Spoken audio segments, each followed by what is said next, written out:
in history about, reasons World War II was started, and then you come across a reason, they can get up, go to the board, write it down, and they're just engaged in the text. Okay, so remembering any type of reading, like what's the purpose of this? Asking what's the purpose, why are we reading this, how does this relate to, okay? Purposeful reading. Yeah? This may be a bit off topic, but I'm just kind of hoping that somebody in here will help me get on track. Sure. I worked with 2 students that English is their second language. Oh, yeah. And very motivated students, super bright, but we struggled quite a bit with reading, not in terms of understanding necessarily, but like pronouncing words, and then spending a lot of time going back and forth between their native language dictionary and the English, and then trying to find how to help them make those connections between their native language and English. Yeah. And again, I'm just putting it out there. If there are any suggestions on how to work with those students, that would really be helpful to me. Yeah. I've seen it done with like spelling logs, not necessarily with like different languages and translating, but sometimes what you can do if there are discrepancies where kids, they have one idea in mind and it's set and it seems like almost concrete and you can't get out of that, to do some kind of log with it. Okay, this is the word, do like a comparison. So this is the word in my native language, this is the word in English language, and then you can have different columns. You can make it like, this is how I think it's pronounced, and then maybe have like a phonetic spelling of it, and then you can have another column that says like, okay, this is like a mnemonic device that's going to help me remember how to pronounce it. It's something that they do more with spelling, but I think maybe if you tweaked it some, you might could try to do it. Okay. Yeah, and I know there's reading aloud is really helpful, because a lot of times, like when to learn English, they'll watch sitcoms and stuff. So if they hear it, they can hear it more than they can read it, hear it, and understand it. So reading aloud is really helpful. I know that Google Chrome has an extension called Read and Write, and you can it'll read the text for you to you. It doesn't read PDFs, but it'll read. It's like sometimes for like a scholarly article, they'll have the full text or full transcript, so you can have them download Read and Write Google extension, and then that'll help them. They can listen to it. Okay. Because I found myself, and not to monopolize by any means, but I found myself reading, she would ask me to read. She would read and I would read, and then whenever she would run across something, she would ask me to read it. And I just didn't know how much of that am I allowed to do, or how is that helpful? Is it if they don't know how to pronounce the word, you can read it. And I had a student who his 4th language was English, and I worked with him this year. And I didn't even realize that words that he was pronouncing correctly, he was giving a totally different meaning to. It was like Colosseum or something like that. I can't remember the word. Something, and he gave it a completely different meaning, and I would have never recognized that if he didn't say something about it afterwards. And I was like, oh no, that's not the right meaning. No, that's not right. That's going to completely throw off your comprehension of the text. Right. So really, and that's why it's so important to read a lot and be engaged. And after every 3 sentences, check in. So what's this talking about? Making sure that they're on the right track. This is kind of a basic suggestion, but if you're not around and there's a word they're not familiar with, maybe suggest that they use an online dictionary that has a pronunciation function. Because I don't know how to just read those phonetic symbols. Sure. And I assume most other people probably don't. Yeah. And a lot of ESL students struggle with confidence. So if you're buddying, I'm like, hey, I use Google Define, and sometimes if I don't know how to pronounce the word, I'll click the little, has a little speaker on it. If you hit Google Define, and have them do that, and show them that you can do this too, because they might not know how to spell it, but they've heard the word before. So teaching them just those reading strategies. Thank you. Yeah. I think video can be very helpful for ESL as well, because a lot of times listening ability is a lot higher than reading ability, just because you're doing that a lot more commonly in your country, learning a new language. Yeah, and a lot of times cultural differences too. When they're reading something, they read it differently, and not through an American perspective, American culture values, what we value perspective, and that's how the professor intended them to read it. So it's even not just comprehending it, but there's more to it.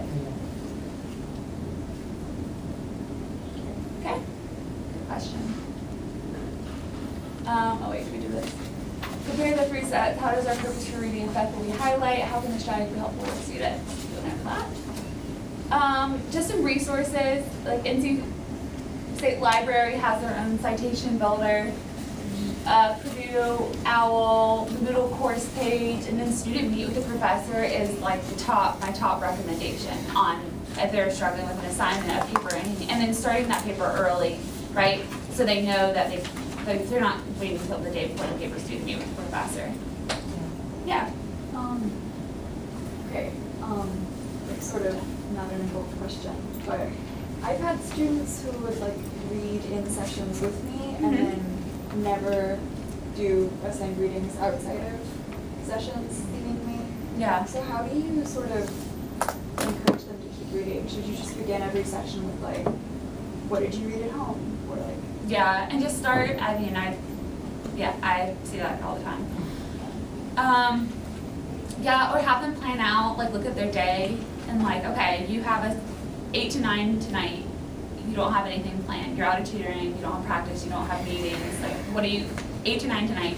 Read. Set an alarm on your phone. Make sure you read this paragraph, right? And just set like tangible goals for them. Like, okay, start small. Read this paragraph tonight on your own.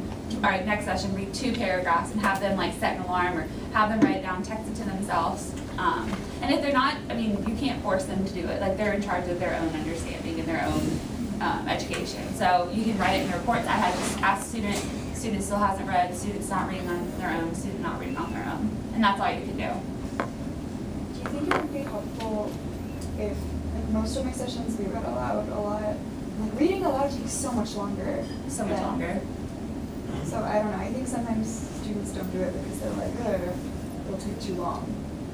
Like, if they're just reading without saying everything. Yeah, and I think it depends on the level of the student. If you think the student can, read a page and summarize it and give you the main ideas and purpose, like I think then that student should, read quietly. But if it's a student who's really weak and you know that they can't read that paragraph without having to prompt you questions, or if it's a really dense text, and it depends on the text, right? If it's just like textbook vocabulary words, they can probably read it on their own and then report back. But if it's like some dense scholarly article, research article, and there's a lot of things they don't know about, I would read that aloud. Even if it takes longer, you're going to get the understanding. Sometimes they'll have like a books on tape, like one of the accommodations, if they do have accommodations, is like a book on tape, so they can just listen to it when they're going to class. Yeah. If it's something like one of those themed literature classes and they're reading something that you have no experience with, Yeah. How should you approach that? I think so. If they already read it outside of your sessions, and they come in, and that's a good question. I would have the student explain it to me. Like, what is this text about? What are the main ideas? What are the themes? How are you going to put this in? And if they can't teach it to you, then you guys both need to go back and read it, and that gives you an opportunity to. Yeah, does that answer the question? Have them explain it to you.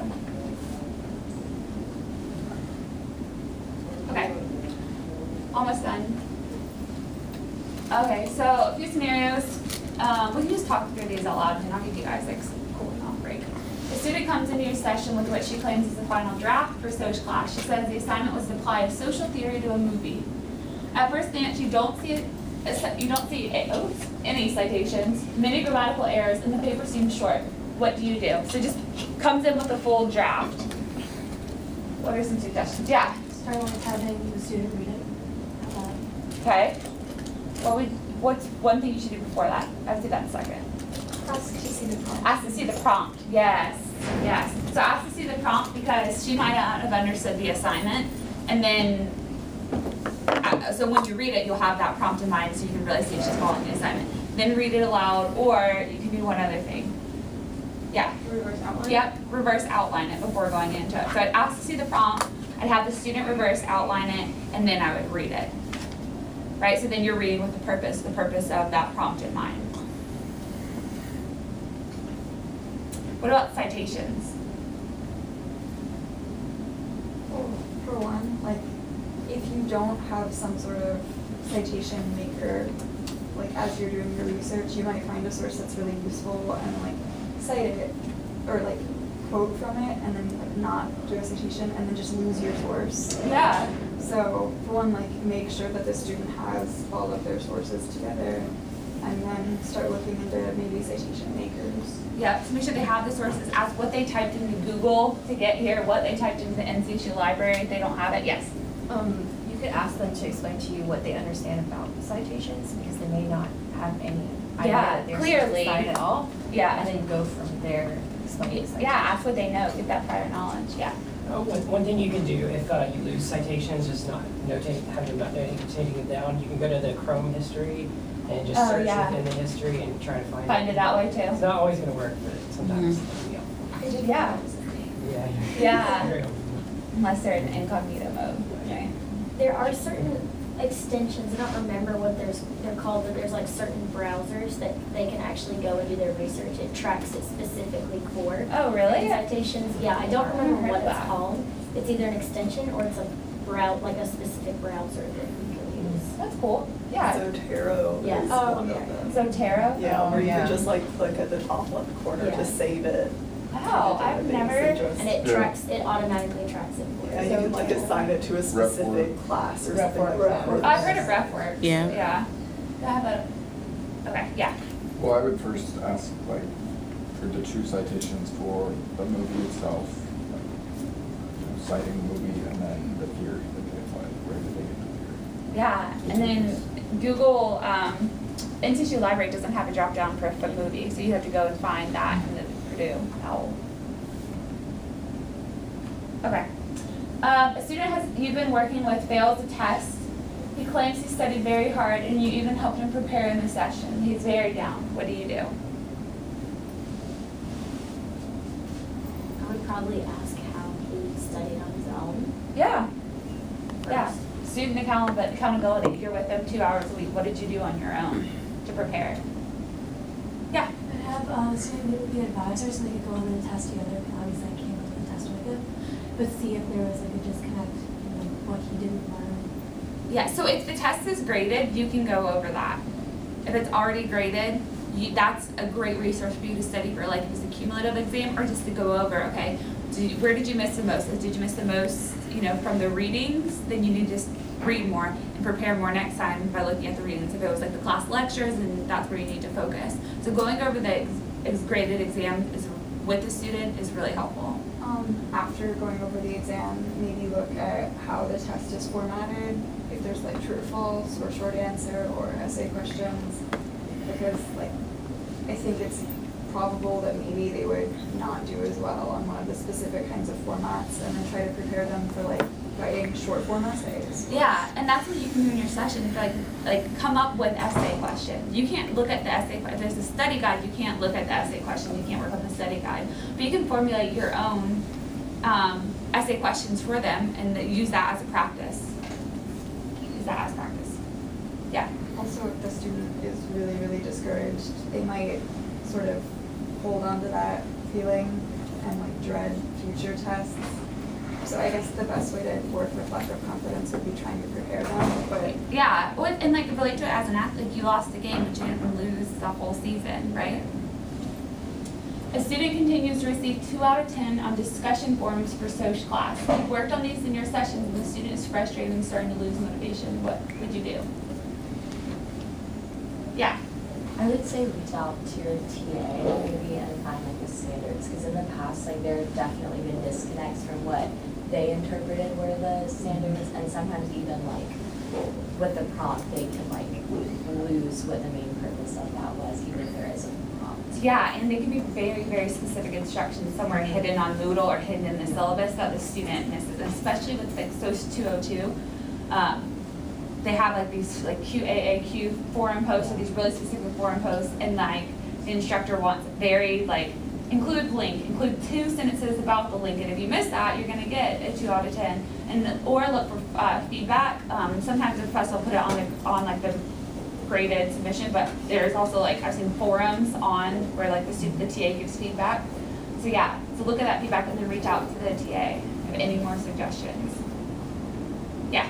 So part of our like training and stuff says that we're not allowed to help on like graded work, but like like the like forum posts and like the papers are like graded work. So what's our line there? That's a good question. So you can't work on quizzes, you can't work on tests, and then there's specific guidelines for each. So like learning journals you can work on, but their students are encouraged to work on them on their own. But if a student has, if a paper is not an exam, it's not like a midterm exam paper or final exam paper, you can work on that with the student. And then we have to get that or the forms approved, or we just? No, you can work on that. The thing you have to get, or if you're just unsure if it's an exam, like sometimes they'll be like, well, it says exam paper, but it's not counted as an exam, you just go ahead and ask. So study guides always, always, always have to get approved. Study guides are approved. Papers are not approved. It's just like paper 1 in English class. You don't have to get that approved. Forum posts, if they're not a quiz, you don't have to get those approved. Yeah. So a lot of graded work you can work on. But if it's kind of for a quiz or a test, you can't work on it. It has quiz questions on it. What do you do to help a student if they have test anxiety? So the best thing for test anxiety I found is to simulate a test. So have the student come up with practice questions, you come up with practice questions, have it come up with an essay question, and then I'll have that student for 20 minutes take the exam. So just get them in that, or if they have a study guide that is approved, you can have them come up with questions, like you could write them on the board for them and have them answer them. So just getting over that anxiety by putting yourself in, like simulating taking a test. Also, like being really prepared, I think helps with anxiety too. A lot of anxiety comes from you don't feel like you're prepared enough, so like starting early and making sure the student feels prepared. Like meeting with the professor can sometimes give a level of comfort too. Yeah. I know a resource you might really like. Yeah. Do you know Crash Course on YouTube? On YouTube? Yeah. So they just started a new series. The first one is not like a specific subject, it's just study skills. Oh, that's cool. Yeah, and the first one was note-taking skills, and you did like 3 different styles of note-taking. And it's just that first episode that's come out, but there'll be a lot more. Okay. Crash Course. Yeah, I do. YouTube's a great resource for like a philosophy class. If you're expected to know about the philosopher while reading the work, and you don't just go through like a YouTube summary of it. I use YouTube a lot. Yeah, me too. Crash Course on like World War II. Yeah, very. Okay. So that's all I have for you guys. If you ever have any questions, just remember like just communicate it in the video report. My office is right next door. If you have any questions too. We'll survive.